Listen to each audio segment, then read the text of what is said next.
Kita sudah memahami bagaimana kepribadian introvert dan extrovert yang sebelumnya sudah dijelaskan oleh Fernando Edo. Nah, saat ini saya Lala Tangkudung akan menjelaskan betapa pentingnya menjadi seseorang yang ambivert. Ambivert itu apa? Ambivert adalah menjadi kepribadian yang lebih balance, ya, seimbang, adjusted.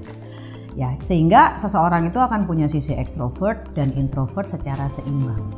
Jadi kalau kita lihat dalam keseharian, ya memang kadang-kadang kita tuh bekerja dalam lingkungan yang enggak semuanya ekstrovert. Ada juga yang introvert.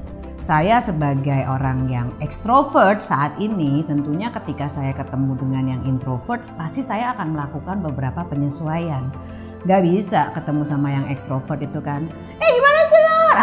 Kayak gitu tuh. Allah bajunya lucu banget. Dan pasti yang introvert tuh akan merasa tidak nyaman dengan sikap saya yang demikian. Ya, ambivert itu memiliki kemampuan yang sangat baik dalam beradaptasi. Adjusted tadi yang saya bilang.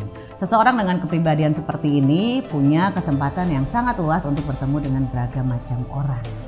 Jadi karena ambivert ya, bukan amfibi ya, walaupun mungkin ada similarity-nya, bisa di darat, bisa di laut ya. Ini bisa jadi ekstro, bisa jadi intro, karena pastinya akan bisa sangat menyesuaikan lawan bicara yang ketemu ya, apapun latar belakangnya ekstrovert atau introvert, ketika ketemu dengan seseorang yang ambivert tuh pasti akan merasakan kenyamanan. Tuh, jadi saat kita ketemu dengan seseorang yang introvert, kita juga bisa menyesuaikan menjadi orang yang lebih introvert. Ya. Kalau saya contoh nih ketemu sama seseorang, anggap sebut aja namanya itu Aldo gitu ya. Aldo itu orangnya kebetulan introvert. Ya saya nggak bisa yang kayak heboh, sehingga saya harus menyesuaikan nih Aldo. Nah termasuk dari sisi intonasi cara kita berkomunikasinya. Aldo apa kabar? Nah ya, sehingga apa yang terjadi, Aldo tuh akan merasa nyaman dengan saya. Coba contohnya gini, kalau seandainya saya masuk nih, "Dok, udah makan belum lu? Makan apa lu? Ya Allah, jangan makan mulu dong." Nah, pasti dia akan, apaan sih nih orang? Ngerasa terganggu karena Aldo ini adalah seseorang yang introvert.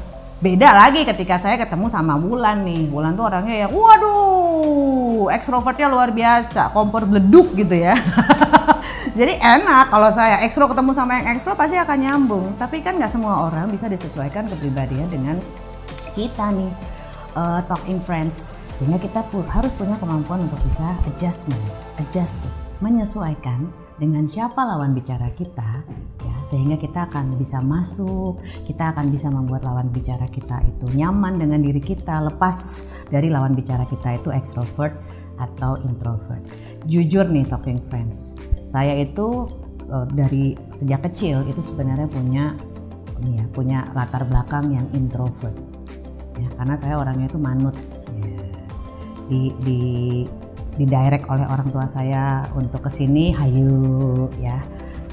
Di direct untuk jadi dokter, hayu gitu. Jadi saya itu orang yang sangat penurut ya, introvert, tidak punya kemampuan untuk bisa lebih berekspresi. Tapi sampai di satu momen ketika saya menjadi seorang penyiar radio, nah disitulah titik balik saya. Akhirnya mau nggak mau saya itu harus struggle dengan kebiasaan saya sebelumnya sebagai seseorang yang introvert, harus menjadi seseorang yang lebih ekstrovert. Seseorang yang memunculkan apa yang dia rasakan ke permukaan, lebih ekspresif. Karena nggak ada penyiar radio ya. Contoh nih, ada juga sih sebenarnya, tapi kalau ngelihat keseharian penyiar radio itu nggak ada yang pendengar, karena saya orangnya introvert.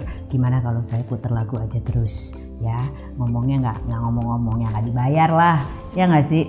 Harus punya kemampuan ya, harus bisa menjadi seseorang yang ekstrovert. Kebawa deh sampai sekarang, akhirnya saya menjadi orang yang lebih ekstrovert. Walaupun tetap ketika saya berjumpa dengan yang introvert, ya yang saya lakukan adalah melakukan penyesuaian, sehingga lawan bicara saya yang introvert ini tetap akan merasa nyaman berkomunikasi dengan saya.